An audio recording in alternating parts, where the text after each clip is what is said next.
Okay, we're going to take a look at using the Vex line follower now, and you'll notice that we're going to plug it in over on the left-hand side into one of the 3-wire ports, in this case A, and it should go right in. This is what it looks like. Remember that basically under this little glass window here, you have an infrared LED and an infrared receptor.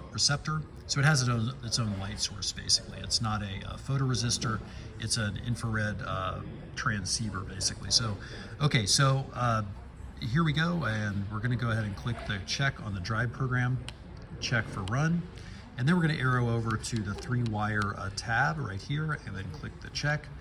And then notice that A is the first one that comes up here. We can arrow over for the different ports. Let's go back to A.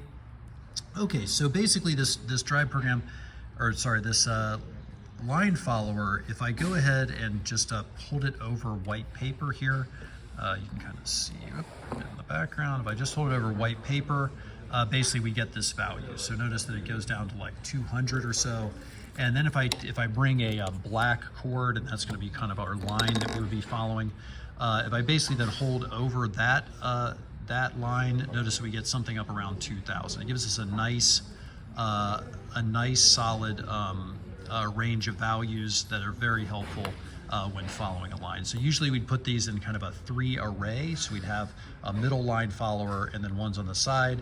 And anytime, you know, one on the right got over the line and gave us a high value like 2,000, we would know to shift the robot back over and try to keep that middle line follower over the line that we're following. So that's the line follower for Vex being plugged into the Vex EXP brain.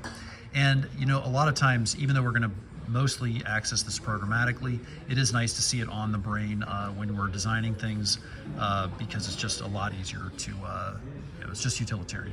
All right, best of luck.